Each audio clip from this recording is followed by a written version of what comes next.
or a person is our power for the month of October. How fitting. Reverend Winifred Wilkinson Hausman wrote a book called Discover Your God-Given Potential, 12 Spiritual Abilities to Change Your Life. And she describes zeal this way: correctly established in wisdom and love and oriented to spiritual activity, the awakening power of zeal is like a flame that burns but does not destroy.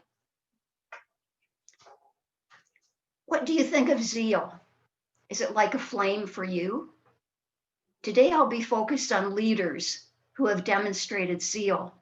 And it was hard for me to choose out of the many leaders in history in the Bible, those to me who most exemplified zeal. But part of the whole power of zeal is the analogy of the flame. So I went to a show that we've watched a few times called Forged in Fire. I don't know if you've ever seen it.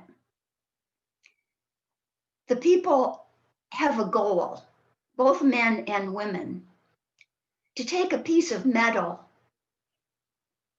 and turn it into something so strong that it will withstand almost any challenge. And the people who work with the steel are very different.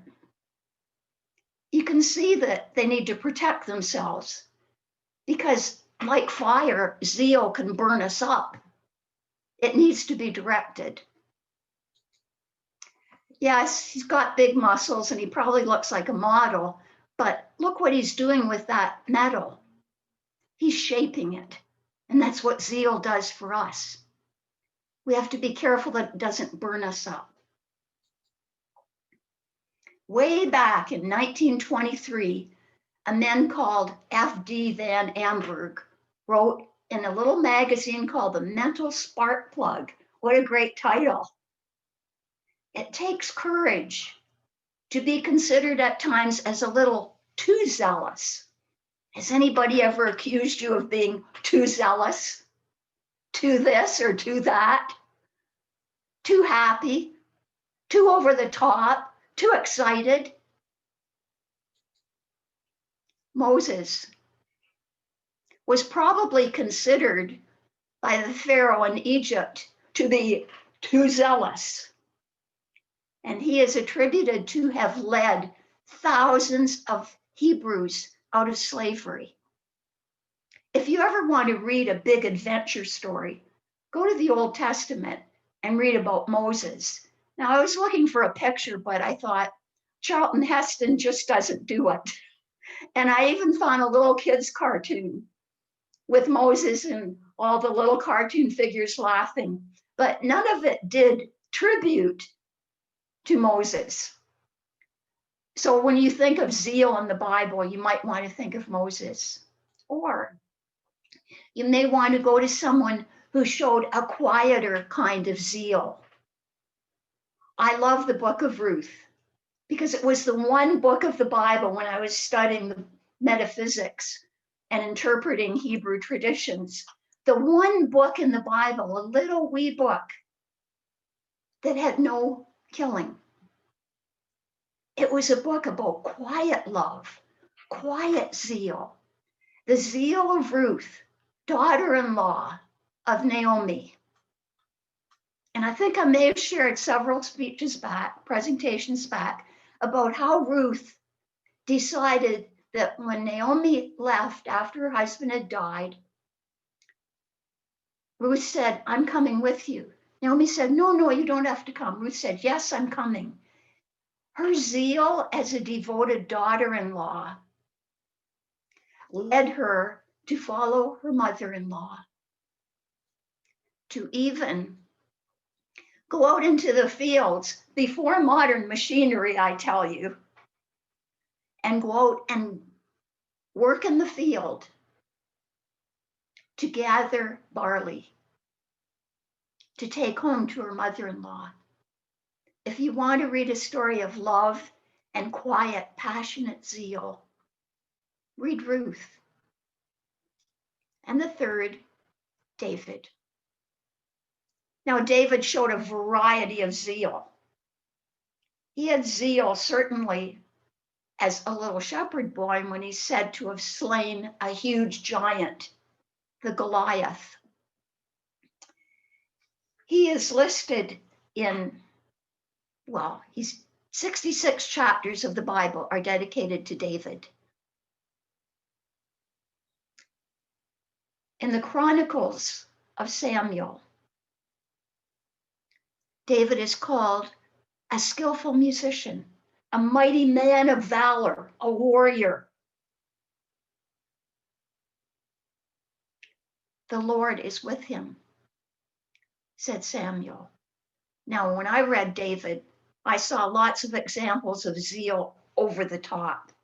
Just my interpretation, where he went to war, where he fought, where he led armies. However, in the Psalms, many of which are attributed to David, are evidences of David's gratitude. Psalm 9, I will give thanks to the Lord with my whole heart. I will tell of all your wondrous deeds. I will be glad and exult in you.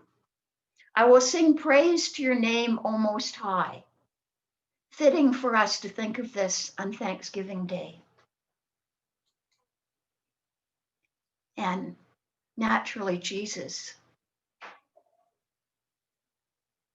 the example of zeal based in love and light.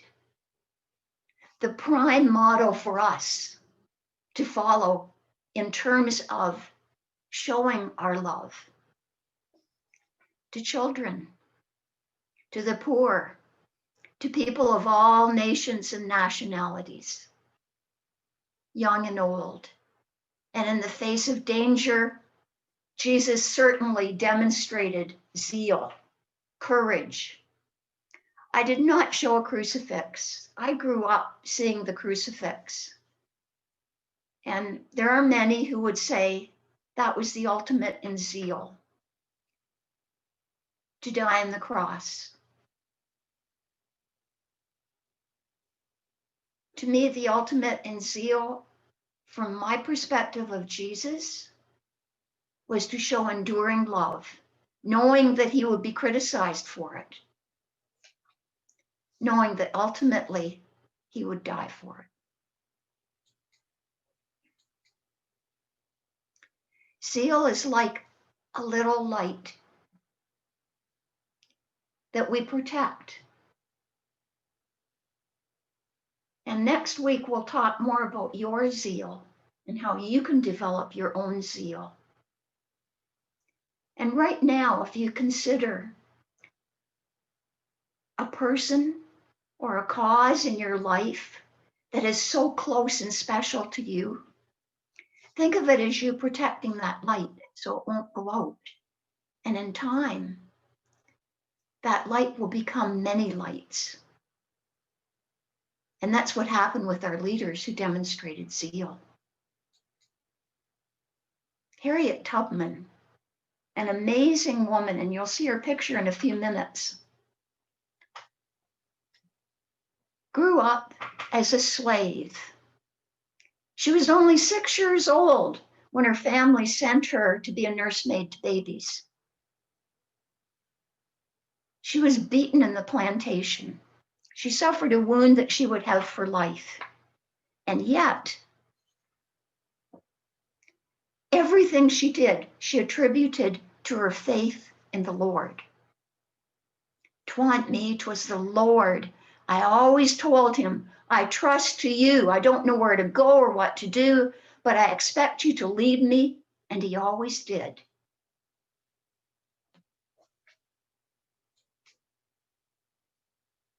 Confucius said, when you're laboring for others, let it be with the same zeal as if it were for yourself. And all of the leaders who showed zeal have that devotion to serving others. Here are some. Harriet Tubman. I freed 1,000 slaves. I could have freed 1,000 more if only they knew they were slaves. She conducted, after she did run away, but came back and was credited with 13 rescue missions to free enslaved people. She became the first woman to lead an armed expedition in the war. She was a cook, a nurse, a spy, most of all, a woman of zeal. Abraham Lincoln, considered one of the most famous presidents the United States has ever had, credited with abolition of slavery. And if you've read his life, you know that it was not without despair, sorrow, and struggle. Even becoming president required lots and lots of challenges. One of my favorite nonviolent warriors for peace, Mahatma Gandhi. Mahatma Gandhi, who inspired so many others. In his struggle, successful struggle to lead India to independence, he inspired Martin Luther King many years later. In his nonviolent, passive, but totally effective resistance to bias against Black people, to cruelty against Black people. All three of those men would be killed.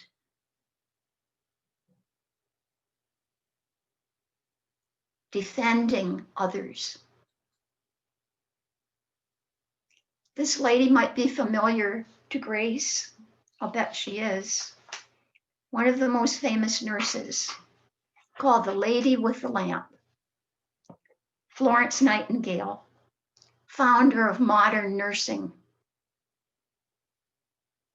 who did a lot of nursing in war fields, in the Crimean War.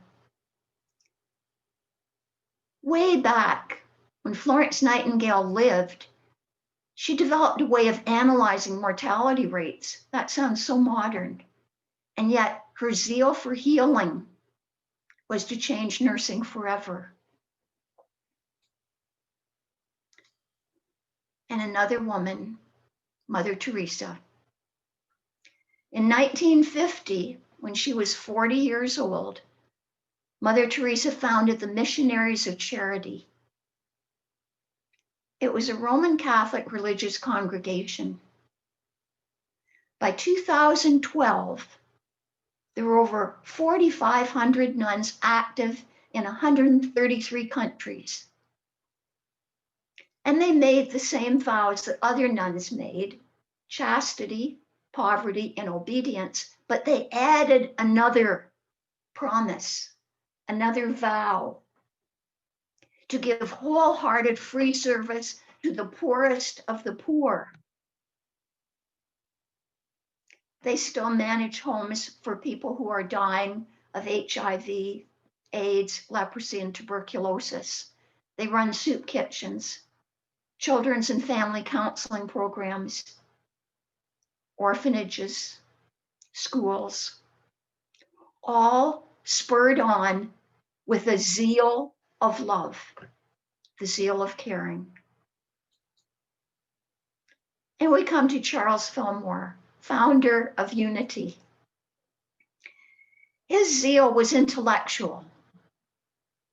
At least that's what I took away when I did a little further research to discover how many books the co-founder of Unity wrote between the ages of 55 and 93. A long time ago, I remember Sylvia standing up, quoting Charles Fillmore in his 90s, saying, "I fairly sizzle with zeal." So how did that zeal show up? Here are the books that were published. Now, he may have written it before 55, but just look at this list. Christian Healing, 1909. Talks on Truth, 1922. The 12 Powers of Man, 1930. And this massive book, you see how thick that is? That's the Metaphysical Bible Dictionary, 1931. Mysteries of Genesis, 1936.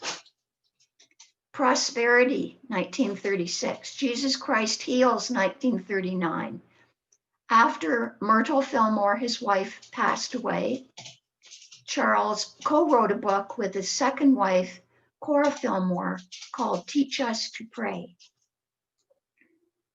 In 1946, Miracles of John.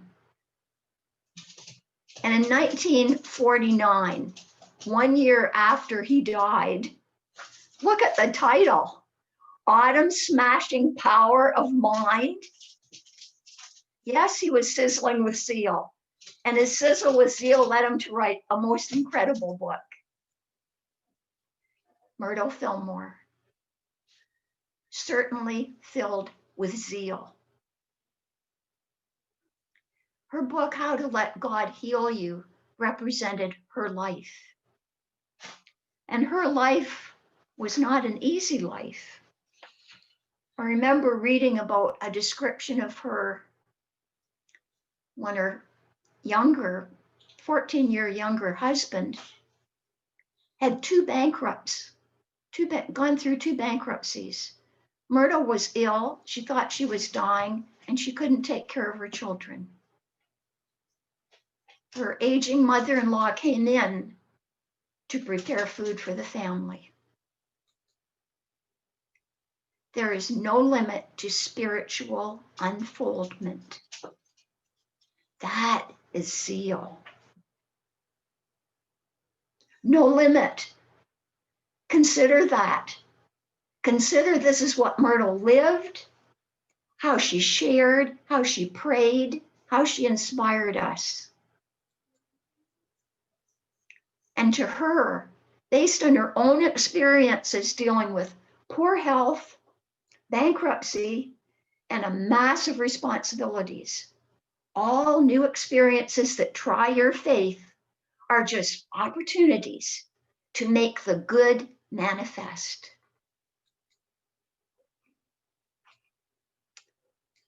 I like this picture because it shows her not young and wide-eyed, but a little older, a little more serious looking.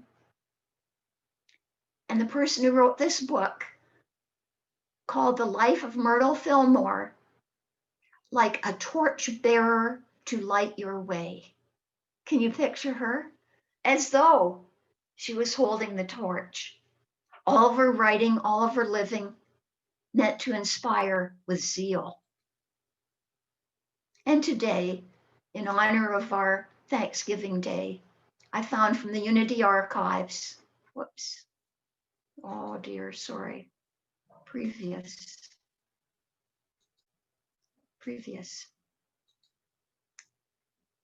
I got too excited.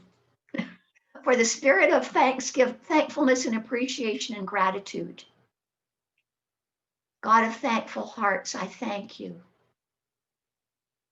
I invite you to say that together right now. For the spirit of thankfulness and appreciation and gratitude, God of thankful hearts, I thank you. In Mother Teresa's biography, she was quoted as saying this, I alone cannot change the world, but I can cast a stone across the waters to create many ripples. Now, whether we're a world famous leader, and we're not, or a nurse in the Crimean War, and we're not, or a president, or someone leading slaves out of exile, or us, in our homes, in our communities, I ask you the following. What ripples do you want to create? What actions will you choose in the next week? And for a change, because I'll be speaking 2 Sundays in a row, something I've not done before, if you send me only 1 or 2 sentences, it can't be long, 1 or 2 sentences, I will invite you to share when I do my presentation next Sunday. Your response. You see, we all have zeal. We all have a calling. We just need to determine how we're going to answer that call with zeal. And it doesn't have to be over the top zeal, not the zeal that burns out, the zeal that creates. Let us now go into meditation.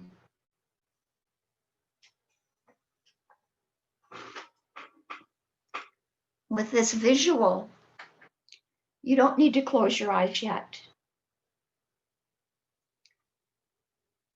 I hope that you see in this glowing light a passageway for you to find greater zeal in your life.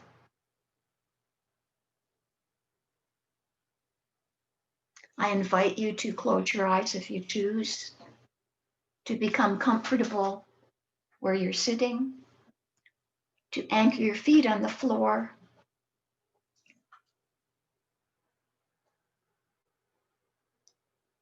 And as we breathe in all the love, the light, the strength, the wisdom, the knowledge that need to go with zeal. We breathe all that light and wisdom, knowledge, strength from the top of our head all the way through our whole being. We open our torso. Breathe in that loving, light-filled ardor, that warm, passionate zeal for giving, for serving, for inspiring. Flows through our arms to the ends of our fingers. That loving light flows through our legs, front and back, through our feet to the ends of our toes. We breathe in all the light, all the love, all the strength and wisdom. We absorb it. We breathe out any doubts in our mind, any self-doubt, any anxiety, any fear, any worry. We breathe that out. We release it. Our breathing in is affirming the infusion of life-giving, love-giving, divinely energizing spirit that is always with us, always present, always surrounding us. And we breathe out any blockages. I'll give you a few moments to breathe in, breathe out. I'll let you know when our time is up.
as we prepare to return, let us keep in mind that zeal, that light within, that spiritually inspired energy can cause us to stretch farther than we've ever stretched before. And so it is, and so we let it be. Amen. Thank you very much, Pauline. That was fabulous. It's a very different way to look at zeal and to look at the different leaders within globally and then also within Unity. And it's pretty cool what Charles and Myrtle did in their latter years, and to cause this movement to grow. And you're right, it's our zeal that will cause us to grow. And I'll admit, I am one of those people that has been accused maybe, or like, do you have to have so much excitement about something? And I think most people know that about me. So thank you so much. So, and now we're gonna have a great Karen Drucker song before we have our celebration. God is my source, God is my power, God gives me everything I need. So I give thanks for all my blessings. God gives me everything I need. Love is my source, love is my power, love gives me everything I need. So I give thanks for all my blessings. Love gives me everything I need. Joy is my source, joy is my power, joy gives me everything I need. So I give thanks for all my blessings. Joy gives me everything I need. Peace is my source, peace is my power, peace gives me everything I need. So I give thanks for all my blessings. Peace gives me everything I need. God is my source, God is my power, God gives me everything I need. So I give thanks for all my blessings. God gives me everything I need. Oh, God is my source, God is my power, God gives me everything I need. So I give thanks for all my blessings. God gives me everything I need. God is my source, God is my power, God gives me everything and every little thing that I need. And I give thanks for all my blessings. God gives me everything I need. God gives me everything I need. Oh, God gives me everything I need. God gives me everything I need. God gives me everything, every little thing I need. God gives me.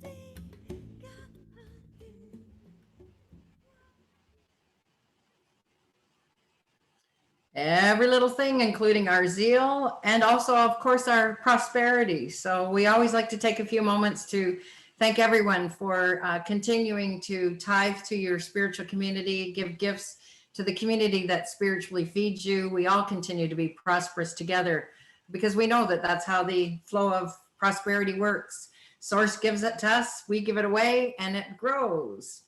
And that's the flow.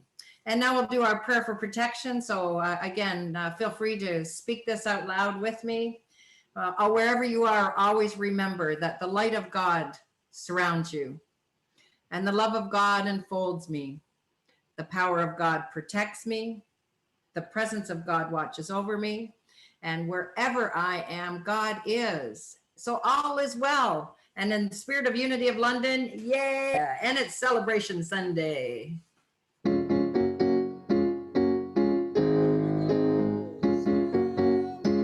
So we're gonna look for anybody celebrating something in the month of October.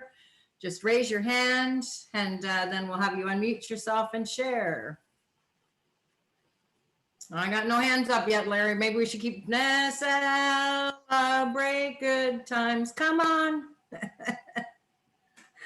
Oh, Sylvia Square. Okay, yay. Oh, yes. Where to start? My gosh, so much gratitude for the message today, Pauline. That was just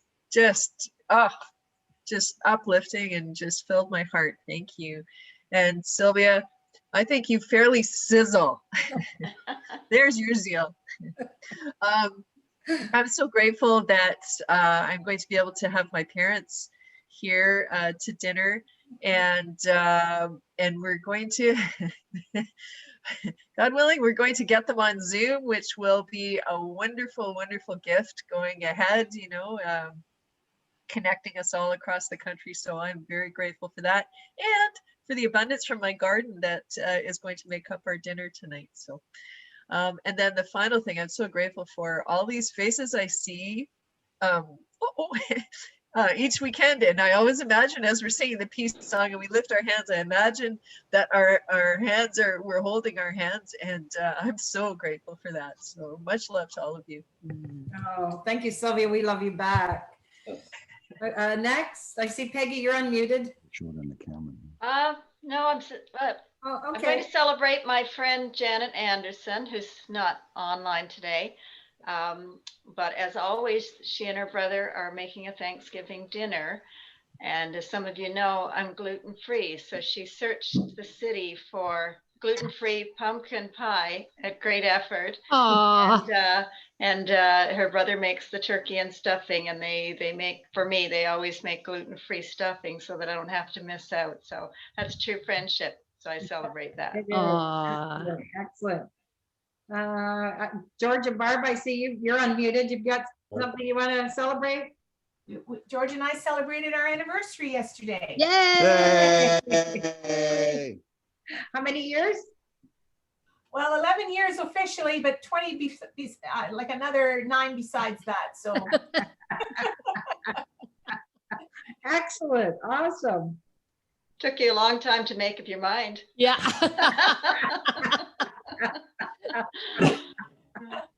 Or maybe they were having so much fun, they just didn't want to stop to All right. have a day. That's it. Oh, Catherine. Okay, thank you. First of all, yes, Pauline. Oh my gosh, talk about zeal. That was fabulous. I've never heard it presented that way. So thank you. I really took away so much from that, and also to ask myself those questions this week. And maybe I'll send you an email. Well, then you never know. So my other big thank you. Well, this morning in our prayers, you know, our prayers covered being so grateful to be in Canada and to be in a country where we have fresh water, all the food we need, the freedom to go outside without machine guns or army equipment around,